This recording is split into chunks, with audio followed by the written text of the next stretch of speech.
happy aura, a calm space in a loud world. Slow down, breathe deep, and enjoy wisdom. Breathe. Let those words settle in your chest. They are not easy words.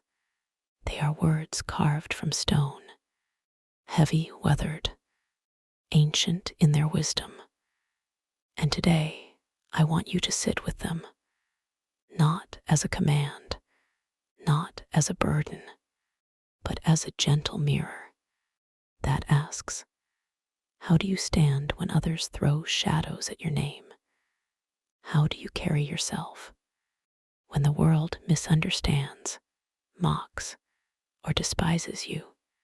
How do you keep your heart from hardening into the very thing you refuse to become? Hate is a fire. It burns quick. It eats oxygen, chokes lungs, and leaves behind ash. But hate directed at you, that is a different kind of flame. It is a slow-burning poison. It lingers in the marrow. It stains the tongue. It makes you want to strike back, to mirror it, to spit venom for venom.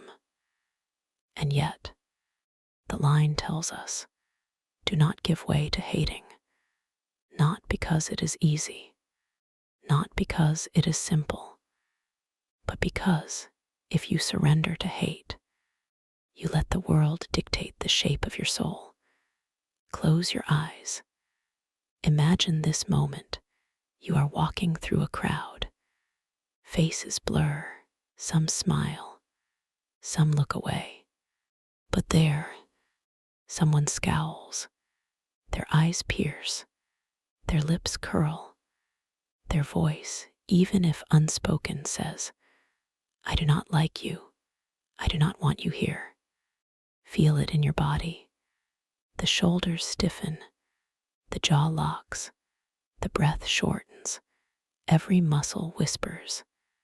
Retaliate, protect, defend, attack. Now pause. Do not obey that whisper. Instead, breathe once more.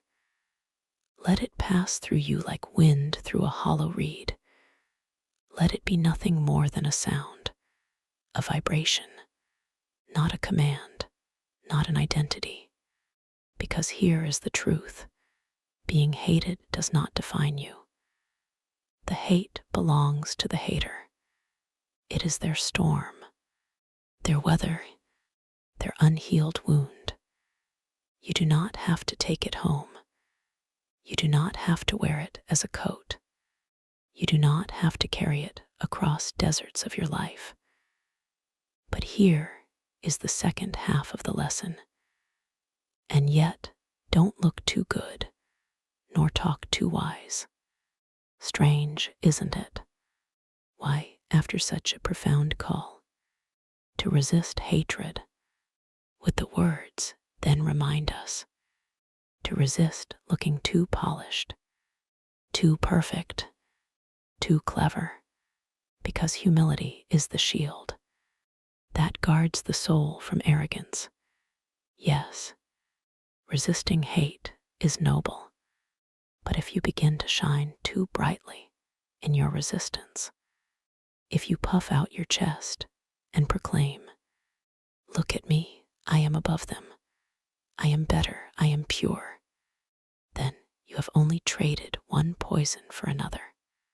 Hate may not dwell in you, but pride takes its place, and pride is just as binding. So the wisdom is this: do not hate, do not strike back, but also do not raise yourself so high that others see only a mask of untouchable perfection. Do not talk too wise, as if your mouth were a fountain of flawless truth. Do not look too good, as if life were a stage for endless performance. Instead, be human, be fallible, be open, be honest. Your wisdom will glow brighter when it does not boast. Your goodness will shine warmer when it does not parade itself. Let us sink deeper. The world is filled with performance. Screens, voices, polished faces. Everywhere you turn, someone is presenting their best angle, their smartest line, their most impressive self. But wisdom whispers in softer tones. It does not shout. It does not demand attention. It waits. It rests in silence. It reveals itself in the pause between words. When you do not try to look too good, you leave space for others to see themselves. When you do not talk too wise, you leave silence for others to discover their own truth. And that is a gift rarer than any clever phrase. So let us practice this together. Close your eyes again. Place your hand on your heart. Breathe deep into the palm. Feel the rhythm, the drum of your existence. Now picture the faces of those who may dislike you. Not one face, but a blur, a collection of critics, a crowd of doubters. Their voices hum, a low static. Instead of fighting them, instead of raising your voice above theirs, simply bow your head inside your mind, not in defeat, but in humble strength. Say silently, "You may hate me, but I will not hate you. You may not understand me, but I will not boast before you. I am human, as you are human, and here I remain." Notice how the body softens with those words. Notice how the chest eases. Notice how the breath grows spacious. This is not weakness. This is not surrender. This is strength in its quietest form. Let me tell you a story. There was once a monk who walked barefoot from village to village. Some welcomed him with fruit and water. Others spat at him, mocked his shaved head, laughed at his silence. One day, a man threw dust in his face and shouted, "You fraud, you useless wanderer." The monk did not answer.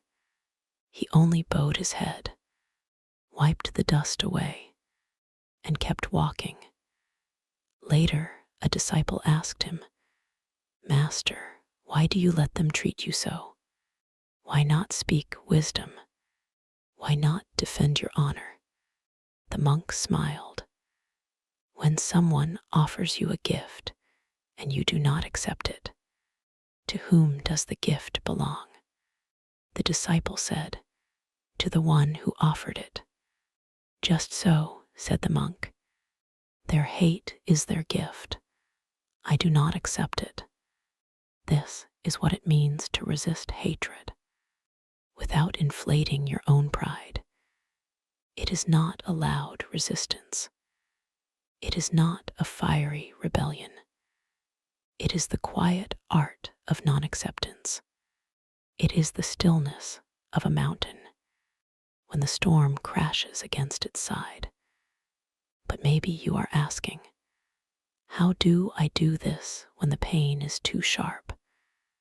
How do I let go when the words cut deep? The answer is patience. The answer is practice. The answer is compassion, not for them first, but for yourself. When you are hated, you do not need to immediately love your enemy. That is too heavy, too sudden. Instead, begin with tenderness toward your own wound. Whisper to yourself, "Yes, this hurt. Yes, I feel anger rising. Yes, part of me wants to fight back, but I choose not to feed this fire." That whisper alone is already a victory, Another story. A woman once asked her grandmother, "How do you stay calm when people insult you?" The grandmother laughed softly and said, "When I was young, I was like dry grass. A single spark, and I burned quick. But life has soaked me with rain. Now sparks fall, and they die out. This is the lesson of time. Patience makes you less flammable. Kindness makes you fireproof." Let us breathe with that image. Picture yourself as a field after rain, soft, moist with compassion. When sparks of hate fall, they sizzle, they fade, they cannot ignite. Your body is calm, your voice is calm, your presence is calm. And yet again, remember humility. Do not say to yourself, "Look at me, I am saintly. Look at me, I am untouchable." Instead say, "I am learning, I am practicing, I am human." Because the moment you crown yourself with too much goodness, you slip quietly into pride.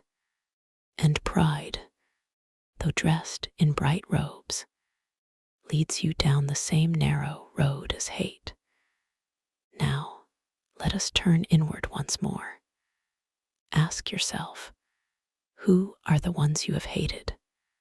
Not who has hated you, but who you have secretly held in contempt. Bring their faces to mind. Notice the resistance in your heart. Notice the tightness in your breath. Now, gently release them, not by pretending you suddenly love them, but by saying quietly, "I will not carry you anymore. Your image in my mind has weight. I set it down. I release it." Feel the body lighten.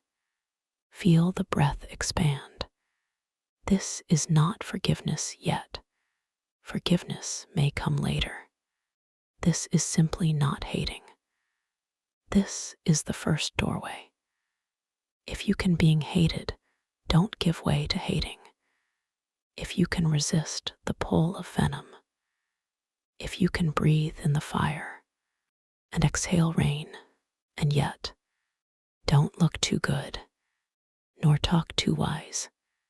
Be gentle, be flawed, be humble, be a student forever.